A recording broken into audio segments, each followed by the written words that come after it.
as we were boarding the bus to the aircraft, you could see the clouds were closing in.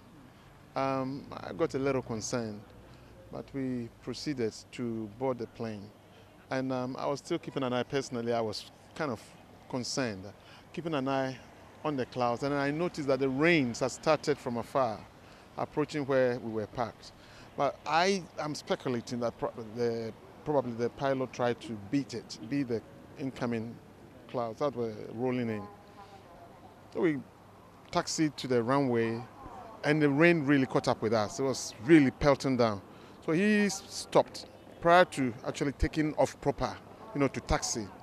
And I got more concerned because I could see that the rain was running off the windows very, very fast whilst the plane was stationary, which signified to me that the wind was on the high side because the rain was really, really streaming down the windows anyway. So I sat at the very, very last seat, the very back. So he announced that he was going to take off. The flight attendant should sit down.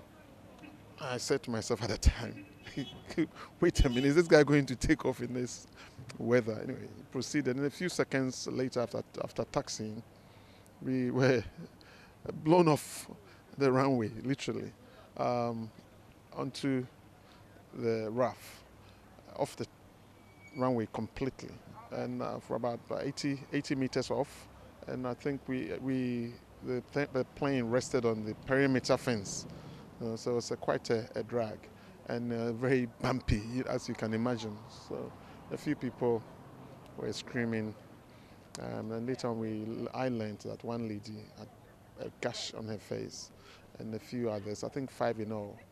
Additional 4 were taken to the hospitals. But the rain was still coming down, and sitting at the very back by the gates, I kind of helped a little the flight attendant to evacuate the passengers. The fire service took a little longer, but they arrived, and fortunately the plane didn't catch fire. So everybody was fine. We managed to get ourselves, all of us, off the plane onto ambulances and fire engines. And then they took us to the fire engine, the fire people, the holding bay for the fire engines. And we stayed there for a while. We are now leaving. About 3 hours later, we've just been allowed to leave the airport. So it was a close shave, and we thank God for our lives.